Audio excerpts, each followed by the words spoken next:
Hello everyone, आज है हमारा ब्लाइंड 75 का डे 3 और हम लोग सॉल्व करने वाले हैं लॉन्गेस्ट कॉन्जिक्यूटिव सीक्वेंस। ठीक है, तो क्वेश्चन को पढ़ लेते हैं जल्दी से। ये हमारा क्वेश्चन है, क्वेश्चन नंबर 128 है लीड कोड पे। गिवन एन अनसॉर्टेड अरे of integers nums, return the length of the longest consecutive elements space. Longest consecutive sequence हमें निकालना है किसी भी अरे में से। ठीक है, एक और इंस्ट्रक्शन दिया हुआ है कि you must write an algorithm that runs in O of n time. तो इस वाले पे हम लोग बाद में आएंगे कि इसका क्या मतलब है। पहले अच्छी तरीके से क्वेश्चन को समझ लेते हैं, एग्जाम्पल्स को देखते हैं। तो यहाँ पे हम लोग एग्जाम्पल्स को एक बार स्टडी करते हैं। यहाँ पे हमें एक एग्जाम्पल दिया हुआ है 100, 4, 200, 1, 3 और 2। ठीक है, तो इसको हम लोग यहाँ पे लेते हैं 100, 4, 200, 1, 3 एंड 2। तो लॉन्गेस्ट कॉन्जिक्यूटिव सीक्वेंस हमें निकालना है। तो इसका क्या मतलब है? इसमें इसका ये मतलब है कि हम इसमें से सीक्वेंस ढूंढना है। यानी अगर हम 100 को लें तो 100 के से अगर हमें सीक्वेंस निकालना है तो 100 के बाद हमें 101, 102 इस तरीके से चाहिए। वो एलिमेंट्स यहाँ पे प्रेजेंट नहीं है, कोई बात नहीं। हम लोग आगे बढ़ते हैं और 4 पे जाते हैं और ये ढूंढते हैं कि 4 से कोई सीक्वेंस बन सकता है क्या। 4, 5, 6, 7, 8 ऐसा तो यहाँ पे नजर नहीं आ रहा है। ठीक है, 200 पे जाते हैं। 200 से भी कोई सीक्वेंस नहीं बन रहा है, क्योंकि 200 से अगर सीक्वेंस स्टार्ट होगा तो हमें 201 चाहिए, फिर 202 चाहिए। वो यहाँ पे पॉसिबल नहीं है। 1 पे जाते हैं। 1 से सीक्वेंस यहाँ पे बनता हुआ हमें दिख रहा है, क्योंकि हमारे पास 1 है, 1 के बाद 2 है, 2 के बाद फिर 3 है, 3 के बाद अगर हम सीक्वेंस को कंटिन्यू करना चाहते हैं, हमें 4 चाहिए, तो 4 भी यहाँ पे अवेलेबल है। तो 1, 2, 3 एंड 4 ये एक सीक्वेंस हम लोग बना पा रहे हैं इस इंटीजर एरे नम्स से, जिसकी लेंथ है 4। तो यहाँ पे जो हमारा आंसर है वो भी है 4। ठीक है, तो इसका अगर हम ब्रूट फोर्स अप्रोच सोचें इतना समझने के बाद, कि किसी भी एलिमेंट से अगर हम स्टार्ट करें और हम ये ढूंढने निकले कि उसके बाद वाला जो एलिमेंट है वो प्रेजेंट है या नहीं, और ऐसा हम कंटिन्यू करें, तो एक ब्रूट फोर्स तरीके से हम लोग इसको सॉल्व कर सकते हैं। लेकिन उसकी कॉम्प्लेक्सिटी बहुत ज़्यादा हाई हो जाएगी, क्योंकि जिस भी एलिमेंट पर हम रहेंगे उस एलिमेंट के बाद वाले सारे एलिमेंट को हमें n बार स्कैन करना पड़ेगा। यानी हर एलिमेंट के लिए हमें n स्क्वायर्ड ऑपरेशन करना पड़ेगा। यानी n times n squared operation करेंगे तो वो n क्यूब में चला जाएगा, बहुत ही ज़्यादा इनएफिशिएंट होगा। एक बार उसको ड्राई रन करने की कोशिश करते हैं। ये जो दूसरा एग्जाम्पल है उसको भी एक बार समझते हैं। 0, 3, 7। ठीक है, तो यहाँ पे अगर हम 0 पे अपना पॉइंटर रख दें, ठीक है, और स्कैन करने निकलें कि 0 के बाद का जो एलिमेंट है वो प्रेजेंट है या नहीं। ठीक है, तो 0 को हम लोग अपने सीक्वेंस में ले लेंगे और पूरे टेबल को फिर से, पूरे एरे को स्कैन करेंगे कि हमें 1 मिल रहा है या नहीं। तो हम 1 पे जाएंगे। ठीक है, उसके बाद 1 जब मिल जाएगा तो फिर से स्कैन करने निकलेंगे कि 2 मिल रहा है या नहीं। फिर से स्कैन करने निकलेंगे कि हमें 3 मिल रहा है या नहीं। यानी इस टेबल में अगर यहाँ तक n एलिमेंट्स हैं, तो n बार हम स्कैन कर रहे हैं सिर्फ 0 से अपना सीक्वेंस निकालने के लिए। ठीक है, यानी n स्क्वायर्ड ऑपरेशन हम लोग कर रहे हैं सिर्फ 0 के लिए। आप ये समझ रहे होगे। ठीक है, ये अगर यहाँ पे अगर 1, 2, 3, 4, 5, 6, 7, 8, 9 एलिमेंट्स हैं, तो 9 एलिमेंट्स का सीक्वेंस बनाने के लिए हम लोग उसको 9 बार स्कैन कर रहे हैं। उसके बाद ये सेम कहानी रिपीट होगी जब हम 3 पे जाएंगे, फिर जब हम 7 पे जाएंगे, फिर हम जब 2 पे जाएंगे। इसको सिंप्लीफाई करने का एक बहुत सिंपल तरीका दिमाग में ये आ रहा है कि क्यों ना इस एरे को सॉर्ट कर दिया जाए। अगर हम इस एरे को सॉर्ट कर दें, ठीक है, इस एरे को अगर हम ऐसा बना दें कि 0, 0, 2 बार जीरोज है, फिर 1, 2, 3, 4, 5, 6, 7 और 8। ये एग्जाम्पल काफ़ी सिंपल हो गया, लेकिन हम यहाँ से स्टार्ट कर सकते हैं 0 पे। 0 पे स्टार्ट नहीं करेंगे, 0 के बाद वाले एक नंबर पे स्टार्ट कर सकते हैं। और हम ये पूछ सकते हैं कि इस नंबर के पहले जो नंबर आ रहा है, ठीक है, अगर हम ith पोजीशन पे हैं, तो i-1 पोजीशन पे जो नंबर है, क्या वो ith पोजीशन वाले नंबर से सिर्फ एक कम है, या सिंपल शब्दों में क्या वो दोनों कॉन्जिक्यूटिव है? तो यहाँ दोनों कॉन्जिक्यूटिव नहीं है, इनफैक्ट दोनों इक्वल है। तो अगर इक्वल है तो उससे फर्क नहीं पड़ता, हम लोग आगे बढ़ सकते हैं और हम लोग 1 पे जा सकते हैं। ठीक है, जब हम 1 पे जाएंगे तो हमारा जो i है वो 1 पे आ जाएगा, और जो हमारा i-1 है वो 0 पे आ जाएगा। और हम फिर से पूछेंगे कि क्या हमारा नम्स ऑफ i या नम्स ऑफ i-1 क्या हमारे नम्स ऑफ i से सिर्फ एक कम है? यानी नम्स ऑफ i और नम्स ऑफ i-1 क्या दोनों सीक्वेंस में है? तो यहाँ पे हमें आंसर मिलेगा हाँ। ठीक है, तो हमारा जो करंट सीक्वेंस है उसमें हम ऐड कर लेंगे कि हमें 0 मिल चुका है और हमें 1 मिल चुका है। ठीक है, और इसका हम लोग एक लेंथ भी ट्रैक कर सकते हैं। यहाँ पे बोल सकते हैं कि ये मेरा करंट सीक्वेंस है, और करंट सीक्वेंस की जो लेंथ मुझे मिली है वो स्टार्टिंग में 1 थी और उसमें मैंने 1 ऐड कर दिया। और हम यहाँ पे एक लॉन्गेस्ट सीक्वेंस भी मान के चल सकते हैं, जहां पे हम लोग इस चीज को स्टोर करेंगे। लॉन्गेस्ट सीक्वेंस को शुरुआत में हमने 1 रखा हुआ है, और करंट सीक्वेंस से हम लोग काम स्टार्ट किया हमने, और हमें 0 और 1 मिला। और इस सीक्वेंस में हमने 0 और 1 को ऐड कर दिया, और हमें अभी तक ये पता चल रहा है कि करंट सीक्वेंस हमारा लेंथ 2 है। ठीक है, आगे बढ़ते हैं और हम लोग 2 पे जाते हैं, ठीक है? तो ये जो हमारा i है, अब ये 2 पे आ जाएगा और ये i-1 अब हमारा 1 पे आ जाएगा और हम ये फिर से पूछेंगे कि क्या नम्स ऑफ i-1 हमारे नम्स ऑफ i से 1 कम है? हाँ, 1 कम है।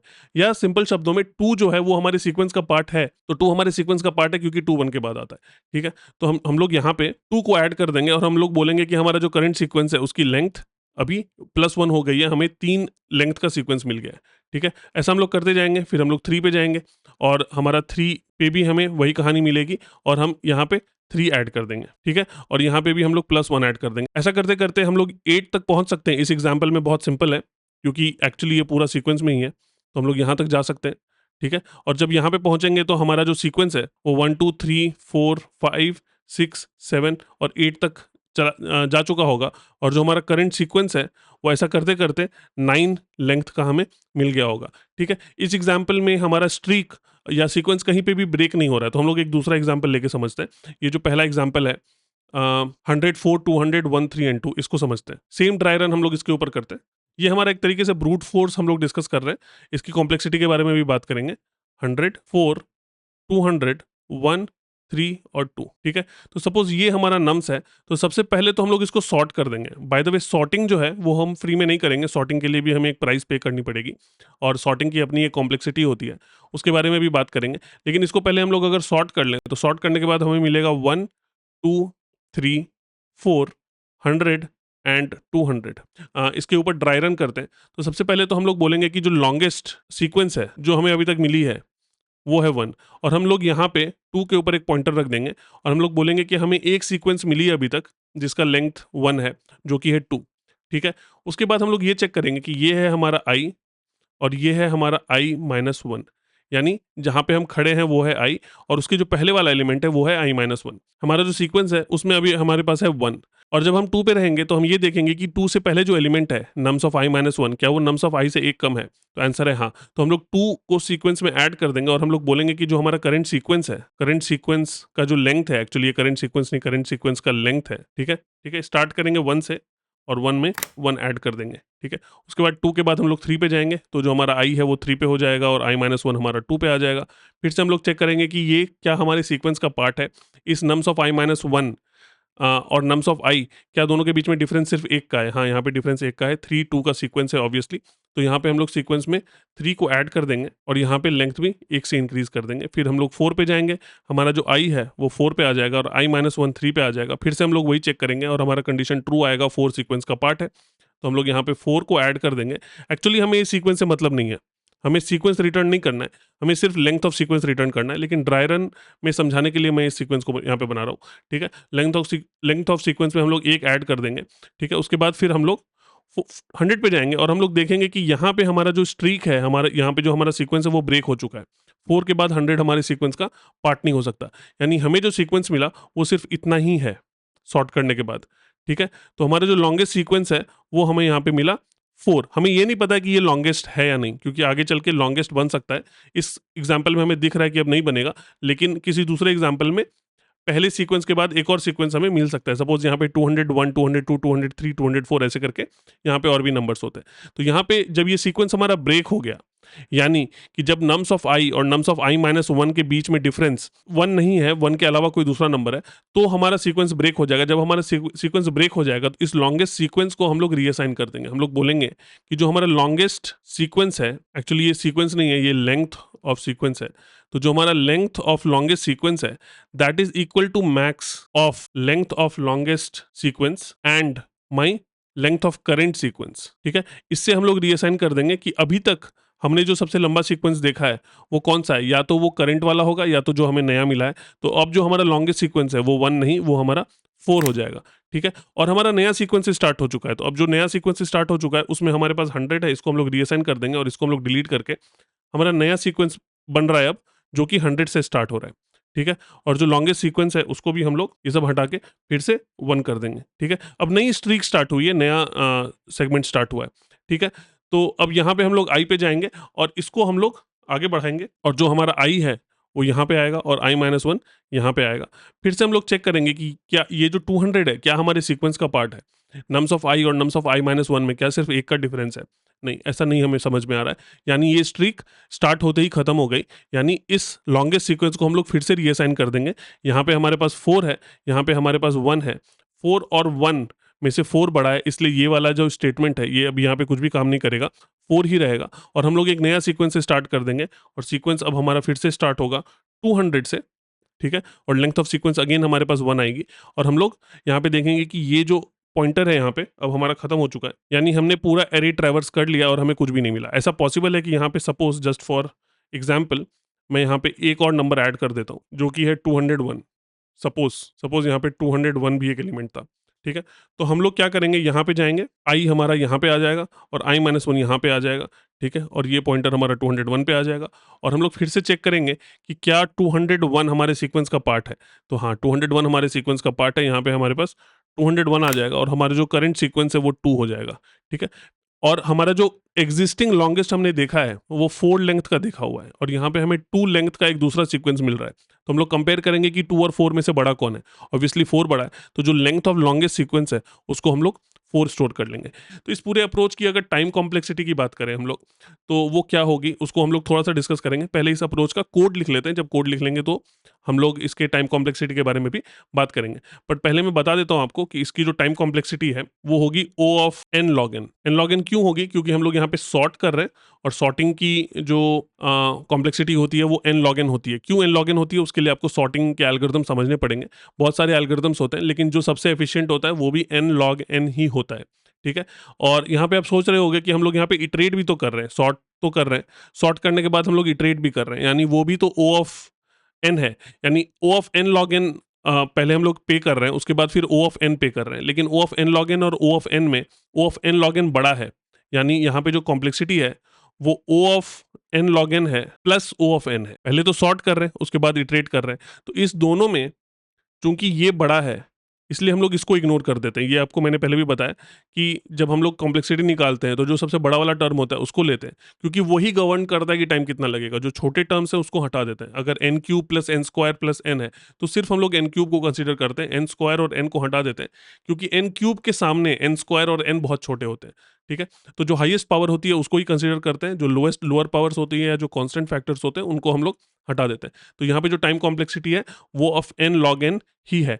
चलिए इसका कोड लिखते हैं। वैसे ये ब्रूट फोर्स टाइप का ही सोल्यूशन है, इसका एक ऑप्टिमाइज्ड वर्जन भी है जिसके बारे में हम लोग बात करेंगे, लेकिन ये लाइन ऑफ थिंकिंग और ये अप्रोच आपको मालूम होना चाहिए, जिसमें हम किसी चीज़ को ट्रैक करते हैं, एक काउंटर रखते हैं, काउंटर के बेसिस पे हम एक मैक्सिमम रखते हैं, उस मैक्सिमम को करंट काउंटर के साथ ट्रैक करते हैं और उस वैल्यू को रीअसाइन करते हैं। तो ये जो तरीका है सोचने का, ये तरीका है प्रॉब्लम सॉल्व करने का, ये और भी क्वेश्चन में हेल्पफुल होगा, इसलिए इसको मैंने डिटेल में समझाया।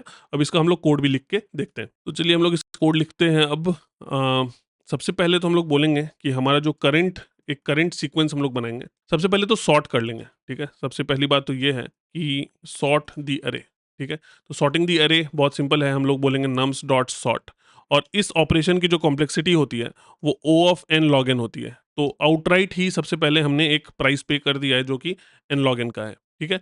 उसके बाद हम लोग एक करंट सीक्वेंस बनाएंगे, या करंट सीक्वेंस का लेंथ बनाएंगे, लेंथ ऑफ करंट सीक्वेंस, और उसको बोलेंगे कि ये 1 है।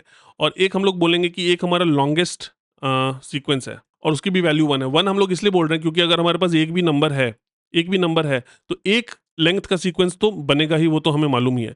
इससे ये सवाल होता है कि अगर एक भी नंबर ना हो तो क्या होगा। नॉट नम्स, अगर नम्स एम्प्टी है, इफ नम्स इज एम्प्टी, तो आंसर क्या होना चाहिए। बाय द वे ये कंस्ट्रेंट्स में आपको दिख जाएगा कि नम्स एम्प्टी हो सकता है या नहीं, लेकिन अगर नम्स एम्प्टी है तो फिर हमारा आंसर 0 होगा, क्योंकि अगर एलिमेंट्स है ही नहीं तो सीक्वेंस कहाँ से बनेगा।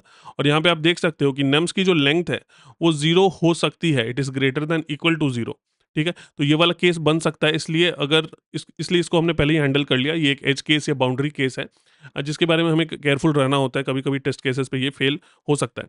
अगर नम्स में कोई नंबर नहीं है तो हम लोग आउटराइट ही उसको 0 रिटर्न करके बाहर आ जाएंगे, कोई भी और काम करने की जरूरत नहीं है। अगर नम्स में कुछ भी नंबर है तो हम लोग उसको सॉर्ट करेंगे, और सॉर्ट करने में हम लोग O of n log n का टाइम कॉम्प्लेक्सिटी पे करेंगे। उसके बाद हम लोग आगे बढ़ जाएंगे और बोलेंगे कि जो करंट सीक्वेंस है उसका लेंथ है 1, और जो लॉन्गेस्ट सीक्वेंस है उसका भी लेंथ है 1। उसके बाद इटरेट करना स्टार्ट करेंगे। तो आपको याद होगा हमने कहाँ से इटरेट करना स्टार्ट किया था। अगर हम लोग इस एरे पे हैं 100 4 200, तो इसको जब हम लोग सॉर्ट करेंगे तो वो हो जाएगा 1 2 3 4 100 एंड 200, और हमने यहाँ से स्टार्ट किया था, ठीक है। तो हम लोग आई से स्टार्ट करेंगे, जो कि होगा आई होगा 1। तो यहाँ पे हम लोग उसका लूप लिखते हैं, फॉर आई इन रेंज 1 से लेके लेंथ ऑफ नम्स तक, ठीक है। और ये चेक करेंगे कि if nums of i minus nums of i minus 1 is equal to 1, ठीक है। ऐसा हो सकता है कि ये दोनों बराबर भी हो, ठीक है। ऐसा भी हो सकता है कि ये दोनों बराबर हो। तो इस केस में क्या करेंगे वो देखते हैं।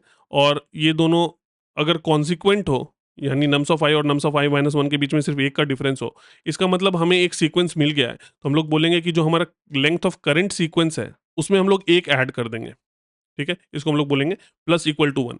अगर दोनों बराबर हो गए तो हमें कुछ भी नहीं करना है, हम लोग नेक्स्ट वैल्यू पे चले जाएंगे, ठीक है। क्योंकि अगर एक ही नंबर बार बार आ रहा है तो वो हमारे सीक्वेंस के लेंथ में ऐड नहीं कर रहा है। यानी अगर 1 1 1 1 1 है हमारे पास, तो अगर 1 1 1 है तो इसका मतलब ये नहीं कि हमारा सीक्वेंस 3 का है, क्योंकि सीक्वेंस तभी बनेगा जब कॉन्जिक्यूटिव नंबर्स होंगे। एक ही नंबर अगर बार बार आ रहा है तो हम लोग उसको स्किप करके नेक्स्ट नंबर पे चले जाएंगे, ठीक है। तो जब हम दो नंबर्स को कंपेयर कर रहे हैं, यहाँ पे 1 2 3 4 100 और 200, ठीक है। तो जब हम दो नंबर्स को कंपेयर कर रहे हैं, सपोज इन दोनों नंबर्स को, तो तीन ही पॉसिबिलिटीज है, या तो ये दोनों सेम होंगे, सेम वाले केस में हम लोग आगे बढ़ जाएंगे, या तो इन दोनों में एक का डिफरेंस होगा, इन दैट केस हम लोग करंट सीक्वेंस में एक बढ़ा देंगे, या फिर इन दोनों से सीक्वेंस टूट जाएगा। यानी जैसे अगर ये 4 और 100 है तो इस पे हमारा सीक्वेंस टूट रहा है। तो जब सीक्वेंस टूट रहा है तो हम लोग नया स्ट्रीक को स्टार्ट करेंगे, और जो करंट सीक्वेंस है नए सीक्वेंस को स्टार्ट करेंगे, और जो करंट सीक्वेंस है उसको हम लोग लॉन्गेस्ट सीक्वेंस से कंपेयर करके उसकी वैल्यू को स्टोर कर लेंगे रेफरेंस के लिए, ठीक है। तो यहाँ पे हम लोग जाते हैं और अगला लाइन लिखते हैं कि एल्स, अगर ये सारे कंडीशंस नहीं है तो फिर हम लोग बोलेंगे कि जो हमारा लॉन्गेस्ट सीक्वेंस है, ये लॉन्गेस्ट सीक्वेंस नहीं होगा, ये लेंथ ऑफ लॉन्गेस्ट सीक्वेंस होगा, ठीक है। तो जो हमारा लेंथ ऑफ लॉन्गेस्ट सीक्वेंस है that will be equal to max of length of longest sequence and length of current sequence, ठीक है।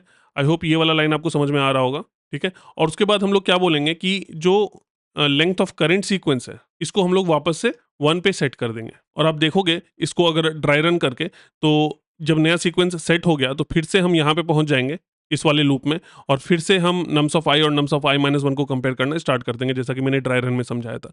जब ये कोड पूरा रन हो जाएगा तो हमें लास्ट में return length of longest sequence चाहिए रहेगा, ठीक है। तो ये हमारा पूरा लॉजिक है, और इसको एक बार रन करके देखते हैं। अगर इसमें कोई मिस्टेक नहीं है तो इसके टाइम कॉम्प्लेक्सिटी को फिर से एनालाइज कर लेंगे। गलत आंसर आ रहा है यहाँ पे, एक्चुअली एलिफ आएगा, अदरवाइज वो कंडीशन बार बार रन हो जाएगी, तो शायद वही मिस्टेक था। यहाँ से इफ को हटाना पड़ेगा। एक्चुअली हम लोग यहाँ पे एक मिस्टेक कर रहे हैं, जो लास्ट सीक्वेंस होगी उसको रीसेट होने का शायद मौका नहीं मिलेगा, तो यहाँ पे लेंथ ऑफ लॉन्गेस्ट सीक्वेंस को हमें मैक्स करना पड़ेगा, और यहाँ पे हमें लेंथ ऑफ करेंट सीक्वेंस डालना पड़ेगा। इसको रन करके देखते हैं। अब हमारे टेस्ट केसेस रन हो गए, और इसको सबमिट करके देखते हैं एक बार। तो हमारे सारे टेस्ट केसेस चल गए और हमारा सोल्यूशन एक्सेप्ट हो गया है। तो ये वाली लाइन शायद आपको समझ में नहीं आई होगी, यहाँ पे एक मिस्टेक हो रहा था। बात ये है कि जो आखिरी सीक्वेंस होगा जब हमारा आई इटरेट होके ख़त्म हो जाएगा, तो हमें ये वाला रीसेट करने का मौका नहीं मिलेगा। एक मैं एग्जांपल से आपको समझाता हूँ यहाँ पे क्या हुआ। सपोज ये वाला एग्जांपल था हमारा 100 4 200 1 3 एंड 2, ठीक है। तो इसको जब हम लोग सेट करेंगे तो 1 2 3 4 100 एंड 200, ठीक है। तो जब हमारा यहाँ पे सीक्वेंस हम यहाँ पे पहुँचे, ठीक है, तो हमारा जो लेंथ ऑफ करेंट सीक्वेंस था वो था 4, और फिर हम लोग 100 पे गए, हमने नया सीक्वेंस स्टार्ट किया। फिर हम लोग 200 पे गए और हमने नया सीक्वेंस स्टार्ट किया। 200 पे जब हम लोग आ गए, जब हम लोग उसके बाद वाले एलिमेंट पे गए, ठीक है, तो हमें ये वाली लाइन रन करने का मौका नहीं मिलेगा कभी। तो जो हमारा लास्ट करेंट सीक्वेंस है, जो हमारा लास्ट सीक्वेंस होगा, वो हमेशा एम्प्टी रह जाएगा। यानी ये जो 200 वाला सीक्वेंस है वो हमारा यहाँ पे उसको आने का मौका नहीं मिलेगा। तो सपोज यहाँ पे 200 के बाद अगर 201 202 203 और 204 होता, तो ये जो सीक्वेंस है इसकी लेंथ 5 हो जाती, लेकिन उसको इस वाले लाइन तक आने का मौका नहीं लगता। एक बार आप ड्राई रन करके देखना, आपको समझ में आ जाएगा कि यहाँ पे मैं क्या कह रहा हूँ। इसलिए जो हमने रिटर्न स्टेटमेंट डाला है उसमें हमने लेंथ ऑफ करेंट सीक्वेंस और लेंथ ऑफ लॉन्गेस्ट सीक्वेंस का मैक्स ले लिया। ये जो लेंथ ऑफ करेंट सीक्वेंस है ये हमारा आखिरी वाला करेंट सीक्वेंस होगा बिफोर ये लूप टर्मिनेट हो जाए, इसलिए हमने यहाँ पे इस मैक्स को यहाँ पे लिया है। और इसकी अगर टाइम कॉम्प्लेक्सिटी की बात करें तो ये वाला जो पार्ट है ये O ऑफ n है, और सिर्फ ये जो लाइन है ये O of n log n है, ठीक है। और O of n log n और O ऑफ n में O of n log n बड़ा है, इसलिए हम लोग इसको यहाँ पे रखेंगे, और इसकी जो टाइम कॉम्प्लेक्सिटी है उसको O of n log n ही बोलेंगे। और इसकी जो स्पेस कॉम्प्लेक्सिटी है वो O ऑफ 1 है, क्योंकि इसमें हम लोग कोई भी एक्स्ट्रा स्पेस या ऑक्सिलरी स्पेस यूज़ नहीं कर रहे हैं, तो इसको यहाँ पे हम लोग नोट डाउन कर लेते हैं। इसकी जो टाइम कॉम्प्लेक्सिटी है वो O of n log n है, और जो स्पेस कॉम्प्लेक्सिटी है वो O ऑफ 1 है, ठीक है। तो ये हमारा इसका एक तरीके से ब्रूट फोर्स अप्रोच आप बोल सकते हो इसको। तो चलिए इसका हम लोग एक और अप्रोच ढूंढने की कोशिश करते हैं जो स्लाइटली ऑप्टिमाइज्ड हो। O of n log n से यूजुअली हम O ऑफ n पे जाने की कोशिश करेंगे, और हम लोग एक लुकअप यूज़ करेंगे, एक सेट यूज़ करेंगे, ताकि हम ईज़िली लुकअप करके O ऑफ 1 में वैल्यू निकाल सके मेंबरशिप का, ताकि जब हम n बार चेक करेंगे तो हमें O ऑफ n मिलेगी। तो किसी सेट को यूज़ करके क्या इसको ऑप्टिमाइज़ कर सकते हैं, इसके बारे में हम लोग सोचते हैं। तो चलिए इसी एग्जांपल को हम लोग फिर से लेते हैं, और इस बार हम लोग इसको सॉर्ट नहीं करेंगे, क्योंकि जब हम लोग सॉर्ट कर रहे थे तो हमें n log n का प्राइस पे करना पड़ रहा था। हम इसको O ऑफ n में सॉल्व करना चाहते हैं, इसलिए सॉर्ट करने की कोई ज़रूरत है नहीं। सबसे पहले हम ये काम कर सकते हैं कि ये जो नम्स है, ठीक है, ये जो नम्स है, इसमें हम लोग अगर ये सवाल पूछें, जो हमने पहला लाइन ऑफ थिंकिंग जो हमारा था, वो ये था कि अगर हम 100 से स्टार्ट करें, ठीक है, तो क्या 100 से हम कोई सीक्वेंस बना सकते हैं? 100 से अगर हमें सीक्वेंस बनाना है, तो हमें ये चेक करना पड़ेगा कि 101 यहाँ पे अवेलेबल है या नहीं, ठीक है? तो 101 यहाँ पे अवेलेबल है या नहीं, इस सवाल को हम लोग ईज़िली आंसर कर सकते हैं, अगर इस नम्स को हम एक सेट में बना दें। अगर हम इसको ऐसा बना दें, 100, 4, 200, 1, 3 एंड 2, ठीक है? अगर हम इसको एक सेट बना दें, ठीक है? तो सेट में हम चेक कर सकते हैं कि जो 101 है, वो यहाँ पे अवेलेबल है या नहीं। तो 101 यहाँ पे अवेलेबल नहीं है, यानी 100 से हम कोई सीक्वेंस तो स्टार्ट नहीं कर पाएँगे। हम 4 पे जा सकते हैं, और 4 पे जाके चेक कर सकते हैं कि 5 अवेलेबल है या नहीं। तो 5 तो यहाँ पे अवेलेबल नहीं है। तो ये काम हम लोग O ऑफ 1 में कर लेंगे इस मेंबरशिप को। लेकिन एक और इंटरेस्टिंग बात ये है कि अगर सपोज़ मैं इस एग्जांपल को कंप्लीट करता हूँ, 200 पे गए, 201 हमारे पास अवेलेबल नहीं है, ठीक है, 1 पे जाएँगे। 1 के बाद जो हमारा नेक्स्ट एलिमेंट है, वो 2 होगा। यानी यहाँ पे हमें पता चल रहा है कि 1 से एक सीक्वेंस स्टार्ट होगी, ठीक है? और हमें 2 चाहिए, और 2 यहाँ पे अवेलेबल है, हम लोग ईज़िली चेक कर सकते हैं। ये अगर हमारा सेट है, ठीक है? तो हम लोग ईज़िली चेक कर सकते हैं 2 इन सेट। ये जो ऑपरेशन है, ये O ऑफ 1 में हो जाता है, ठीक है?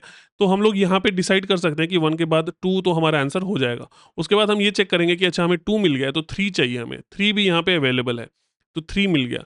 3 के बाद हमें 4 चाहिए, यानी जो भी हमें नंबर मिला उसका +1 चाहिए, और हमें 4 भी यहाँ पे मिल रहा है, ठीक है? तो जब तक हम +1 करते जाएँगे, और वो +1 अगर हमें यहाँ पे मिलता जाएगा, तो हम उसको अपने करंट सीक्वेंस में स्टार्ट करते जाएँगे, और जब भी ये स्ट्रीक ब्रेक होगी, यानी जब हम 5 ढूँढने जाएँगे तो हमें यहाँ पे 5 नहीं मिलेगी, यानी हमारी जो स्ट्रीक है, हमारा जो सीक्वेंस है वो ब्रेक हो चुका है।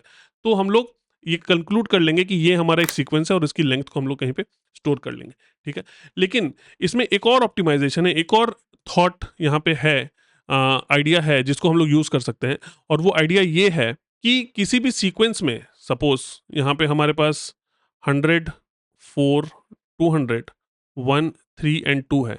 तो यहाँ पे अगर हम लोग 4 से कोई सीक्वेंस बना रहे हैं, ठीक है? तो अगर अगर 4 से 1 कम, यानी 4 - 1 = 3, अगर 3 इस सेट में प्रेज़ेंट है, पहले हम लोग 4 + 1 चेक कर रहे थे, 4 से सीक्वेंस बनाने की कोशिश कर रहे थे, 4, 5, 6, ठीक है?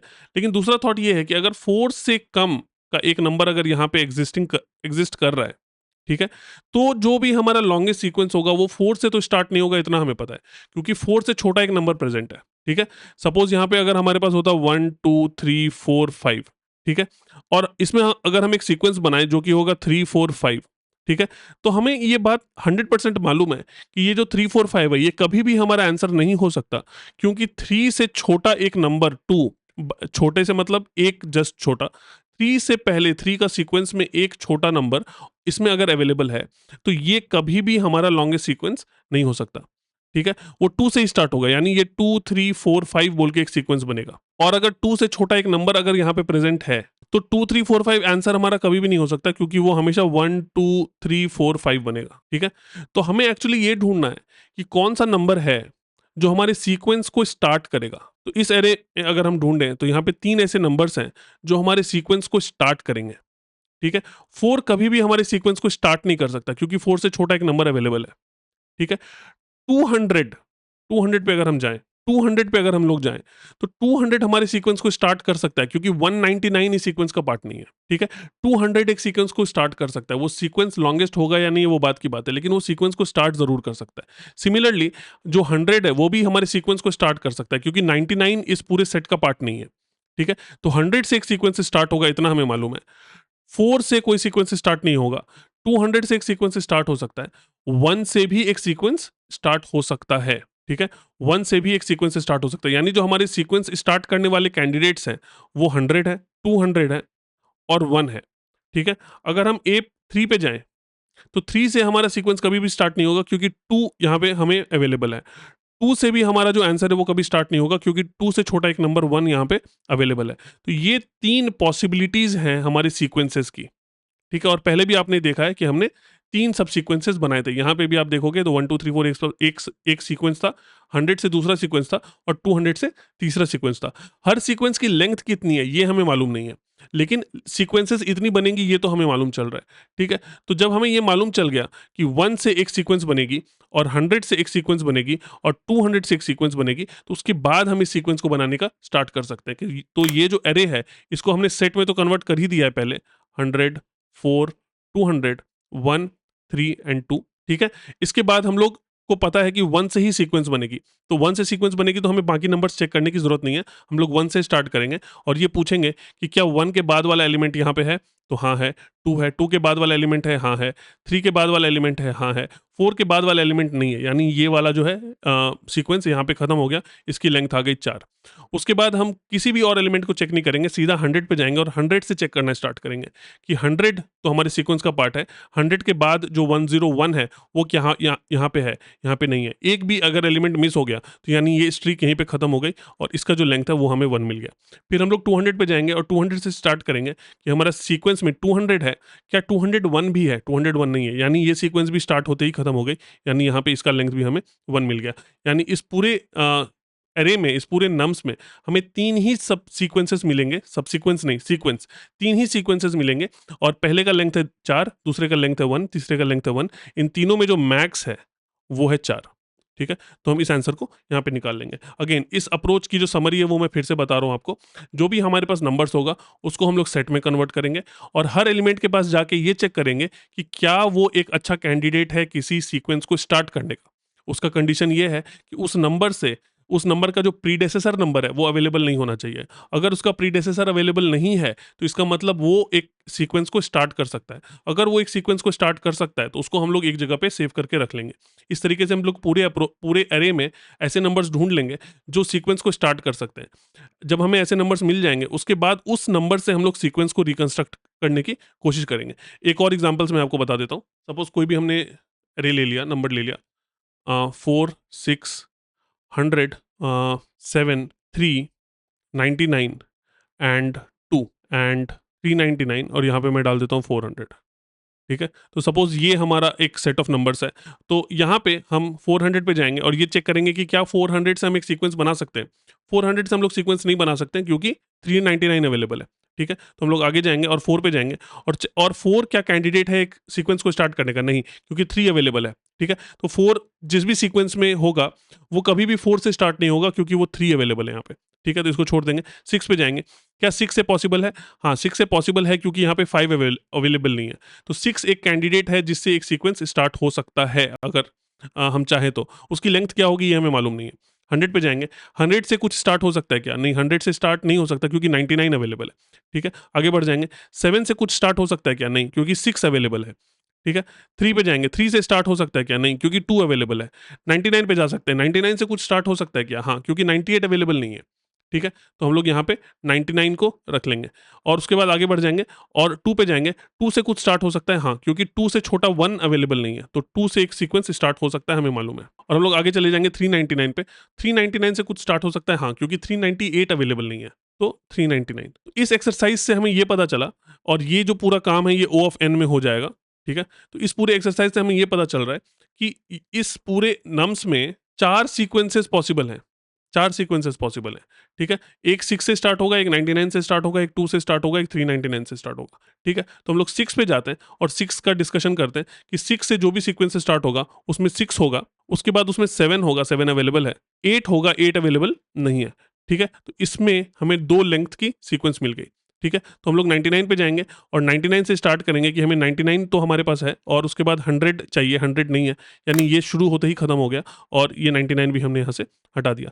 2 पे जाएँगे और 2 से सीक्वेंस बनाने की कोशिश करेंगे, तो 2 है हमारे पास उसके बाद हमें 3 चाहिए, उसके बाद हमें 3 चाहिए तो 3 भी है हमारे पास, उसके बाद हमें 4 चाहिए तो 4 भी है हमारे पास, और उसके बाद और भी कुछ नहीं मिला हमें, तो ये सीक्वेंस यहाँ पे ब्रेक हो गया और यहाँ पे हमें 3 लेंथ की सीक्वेंस मिल गई, ठीक है। उसके बाद हम 399 पे जाएंगे और 399 हमारा सीक्वेंस है और उसके बाद 400 अवेलेबल है, तो 400 को हम लोग यहाँ पे ऐड कर देंगे और 401 अवेलेबल नहीं है, यानी यहाँ पे हमें 2 लेंथ की सीक्वेंस मिल गई। यानी इस पूरे एक्सरसाइज में जो हमारा आंसर बन के आया वो है 3, ठीक है। और ये जो ऑपरेशन हमने किया हर नंबर से इटरेट करने का, ये भी O ऑफ n ऑपरेशन है, ठीक है। तो O ऑफ n ऑपरेशन हम लोग 2 बार कर रहे हैं, तो ये O of n plus almost O of n हो जाएगा, ठीक है। तो ये O ऑफ n ही होगा क्योंकि यहाँ पे मल्टीप्लाई नहीं हो रहा है, ऐड हो रहा है। 2 बार हम लीनियरली ट्रैवर्स कर रहे हैं, इसलिए इसकी जो टाइम कॉम्प्लेक्सिटी है इस अप्रोच की, वो O ऑफ n हो जाएगी। और आप सोच रहे होगे कि इसकी स्पेस कॉम्प्लेक्सिटी क्या होगी, तो आपने गेस कर लिया होगा, हम लोग एक extra auxiliary data structure use कर रहे हैं, तो इसलिए इसकी जो स्पेस कॉम्प्लेक्सिटी है वो हो जाएगी O ऑफ n। तो ये हमारा ऑप्टिमाइज्ड अप्रोच है इस क्वेश्चन को सॉल्व करने का। और अब चलिए हम लोग इसका कोड लिखने की कोशिश करते हैं। इस वाले अप्रोच को हम लोग अपने DSA शीट में डाल लेते हैं। तो क्वेश्चन भी हमने यहाँ पे डाल लिया 128 लॉन्गेस्ट कॉन्जिक्यूटिव सीक्वेंस, और उसका जो ब्रूट फोर्स अप्रोच है वो हमने यहाँ पे डाल लिया। अब चलिए इसका ऑप्टिमाइज्ड अप्रोच लिखते हैं और उसके बाद उसको भी हम लोग यहाँ पे सेव कर लेंगे। तो यहाँ पे जाते हैं और हमने ये डिस्कस किया था कि सबसे पहले इसको हम लोग रीसेट कर लेते हैं। ये हमारा ऑप्टिमाइज्ड अप्रोच है और इसको हम लोग यहाँ से हटा देते हैं, ठीक है। तो सबसे पहले तो जो पहली वाली लॉजिक थी वो यहाँ पे भी लागू होगी कि if not nums then we are going to return 0, ठीक है। उसके बाद हम लोग क्या करने वाले हैं, उसके बाद हम लोग सबसे पहले इस पूरे एरे में ट्रैवर्स करेंगे और ये चेक करेंगे कि हमारे जो स्टार्टिंग कैंडिडेट्स हैं, जो कैंडिडेट्स हमारे सीक्वेंस को स्टार्ट कर सकते हैं वो कौन से हैं, ठीक है। तो उसके लिए हम लोग एरे स्टार्ट करेंगे, हम लोग बोलेंगे फॉर नम इन नम्स, ठीक है। For num in nums if num -1 not in, इसके लिए हमें एक सेट बनाना पड़ेगा, तो हम लोग यहाँ पे नम्स सेट बोल देते हैं, जो कि होगा सेट ऑफ नम्स। तो ये जो ऑपरेशन है ये भी O ऑफ n का ऑपरेशन है, ठीक है। तो O ऑफ n का ऑपरेशन हम लोग एक और हमने कर लिया। और for num in nums if num -1 not in nums set, ठीक है। तो इसका मतलब ये हुआ कि ये हमारा एक ऐसा कैंडिडेट है जिससे सीक्वेंस स्टार्ट हो सकता है। इसको आप इसी लूप में लिख सकते हो या एक्सप्लिसिटली स्टोर भी कर सकते हो। तो मैं इसको यहीं पे इसका कोड लिखता हूँ, मैं बोलूँगा कि वाइल, इसको मैं बोल देता हूँ कि जो हमारा करंट नंबर है उसको हम लोग बोल देते हैं कि ये हमारा नम है, ठीक है। और हम लोग बोलेंगे कि जब तक हमें इस करंट नम का +1 हमें सेट में मिल रहा है इन नम्स सेट, तब तक हम लोग अपना एक सीक्वेंस बनाना स्टार्ट करेंगे। बोलेंगे current sequence plus equal to 1, ठीक है। और यहाँ पे हम लोग एक लॉन्गेस्ट बना लेते हैं, लॉन्गेस्ट को बोल लेंगे 1, ठीक है। इसको actually length of current sequence बोल लेते हैं। और इस करंट सीक्वेंस को हम लोग पहले इनिशियलाइज कर सकते हैं क्योंकि हमें एक नंबर मिल चुका है, तो करंट सीक्वेंस को हम लोग यहाँ पे बोल सकते हैं कि ये हमारा 1 होगा। और जब तक हमें उस नंबर का +1 मिलता रहेगा तब तक हम लोग लेंथ ऑफ करंट सीक्वेंस को इंक्लूड करते रहेंगे। जब ये वाइल लूप खत्म हो जाएगा तो हम लोग लेंथ ऑफ लॉन्गेस्ट, इसको बोल देते हैं लेंथ ऑफ लॉन्गेस्ट सीक्वेंस, ठीक है। लेंथ ऑफ लॉन्गेस्ट सीक्वेंस को इससे रिप्लेस कर देंगे जो हमने पहले भी किया था। Length of longest sequence will be equal to max of length of longest sequence and length of current sequence, ठीक है। और ये काम होता जाएगा जब तक ये वाली कंडीशन ट्रू होगी। और उसके बाद फिर हम लोग यहाँ पे रिटर्न कर सकते हैं, return length of longest sequence, ये हम लोग यहाँ पे रिटर्न कर देंगे। जो मैंने ड्राई रन लिया था उसमें मैंने थोड़े ज़्यादा स्टेप्स किए थे। यहाँ पे जो भी हमें नंबर मिल रहा था उसको हम एक सेपरेट जगह स्टोर करते, फिर उसके ऊपर लूप चलाते, तो वो भी आप वैसे भी लिख सकते हो। ये मैंने थोड़ा सा उसमें कोड को कम किया है। जब भी हमें नंबर मिल रहा है, जब भी हमें कोई ऐसा नंबर मिल रहा है जिससे सीक्वेंस स्टार्ट हो सकता है, तो वहीं पे मैंने एक वाइल लूप स्टार्ट करके उससे जो भी लंबा सीक्वेंस पॉसिबल है वो बना के कंस्ट्रक्ट करके वहीं पे हमने इसको लॉन्गेस्ट सीक्वेंस में उसका लेंथ को स्टोर कर लिया, ठीक है। तो अगर आपको लॉजिक समझ में आया होगा तो आप वो वाला अप्रोच भी लिख सकते हो, उसमें थोड़ा ज़्यादा कोड रहेगा लेकिन वो ज़्यादा एक्सप्लिसिट होगा, समझने में आसानी होगी। अच्छा, इसको समझने के लिए एक हम लोग ड्राई रन कर लेते हैं ताकि आपको समझ में आ जाए यहाँ पे हम लोग क्या कर रहे हैं। 100 4 200 1 3 एंड 2, ठीक है। इसका हम लोग सेट बनाएंगे।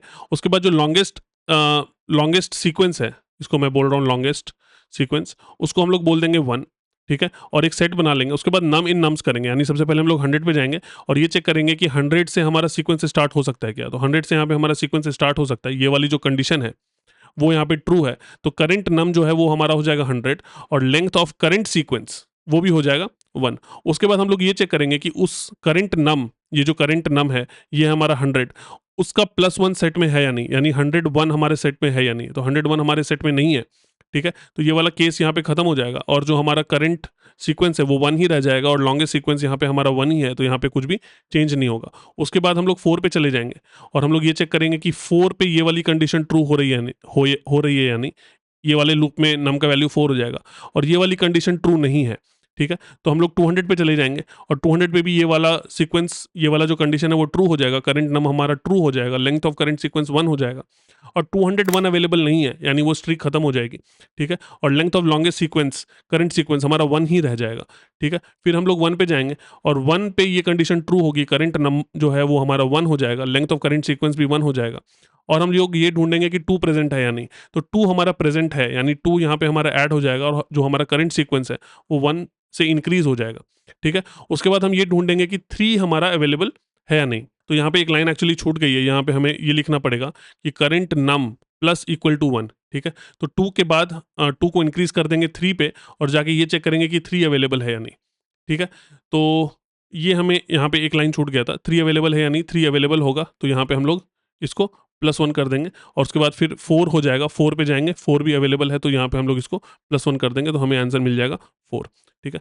तो अब आई होप आपको ड्राई रन समझ में आ गया होगा, यहाँ पे एक लाइन छूट रहा है उसको हम लोग सही कर लेते हैं। यहाँ पे current num plus equal to 1, otherwise ये एक इन्फिनिट लूप में फँस जाएगा। चलिए इसको रन करके देखते हैं। ये हमारा सारा टेस्ट केस पास हो गया है, इसको सबमिट करते हैं। तो यहाँ पे आप देखो हमें टाइम लिमिट एक्सीडेड का एरर आ गया। ये एरर हमें क्यों आया इसको देखते हैं। इस एरर को अगर हम लोग देखें यहाँ पे, अगर चाहें इस टेस्ट केस को, यहाँ पे आप देखोगे यहाँ पे बहुत सारे एलिमेंट्स हैं, लेकिन हमने जो कोड लिखा है वो काफ़ी एफिशिएंट है। फिर ऐसा क्यों हुआ? यहाँ पे आप जाओगे तो देखोगे इस टेस्ट केस में बहुत सारे ज़ीरोज़ डाले हुए हैं, ठीक है? बहुत सारे ज़ीरोज़ डाले हुए हैं और हम लोग यहाँ पे जो लूप लिख रहे हैं, यहाँ पे हमने नम्स को नम्स सेट में कन्वर्ट तो कर दिया, लेकिन जो हम लोग लूप लिख रहे हैं, वो नम्स के ऊपर लिख रहे हैं। यानी जो भी डुप्लीकेट एलिमेंट्स होंगे, वो बार-बार इस लूप को ट्रिगर करेंगे। तो बेटर ये होता कि हम यहाँ पे नम्स पे लूप ना लिख के, अगर हम नम्स सेट पे लूप लिखते। क्योंकि जब हम लोग इसको सेट में कन्वर्ट करेंगे, तो चाहे इस टेस्ट केस में ढेर सारे ज़ीरोज़ हो, जब वो सेट बन जाएगा तो उसमें एक ही ज़ीरो होगा। ठीक है? और एक ही नंबर को बार-बार चेक करने का कोई सेंस नहीं बनता, क्योंकि अगर 0, 0, 0, 0 ऐसे करके भर दिया जाए यहाँ पे, ठीक है? तो हमें पता है कि उससे हमारे सीक्वेंस पे कोई फ़र्क नहीं पड़ने वाला है। इसलिए यहाँ पे नम्स पे इटरेट करने के बजाय एक्चुअली हमें नम्स सेट पे इटरेट करना चाहिए था। ये सबमिट करने के बाद हमें पता चला। एक्चुअली ये थॉट हमारे पास पहले आना चाहिए था, बट वो अगेन एक मिस्टेक थी। चलिए इसको सबमिट करके देखते हैं। अब देखिए यहाँ पे हमने इसको नम सेट कर दिया तो ऑटोमैटिकली हमारा सॉल्यूशन इम्प्रूव हो गया और अब जो हमारा टाइम कॉम्प्लेक्सिटी है, वो है O ऑफ n और जो हमारा स्पेस कॉम्प्लेक्सिटी है, वो भी है O ऑफ n। तो ये हमारा ऑप्टिमाइज्ड अप्रोच है, इसको भी हम लोग कॉपी करके अपने डीएसए वाले शीट में यहाँ पे हम लोग इसको डाल लेते हैं और ये हमारा ऑप्टिमाइज्ड अप्रोच है जो कि लीनियर टाइम कॉम्प्लेक्सिटी में हमने सॉल्व कर लिया। आई होप इस क्वेश्चन का अप्रोच आपको समझ में आया होगा। एक हमने बहुत ही ज़्यादा ब्रूट फोर्स सोल्यूशन डिस्कस किया जिसका हमने कोड नहीं लिखा।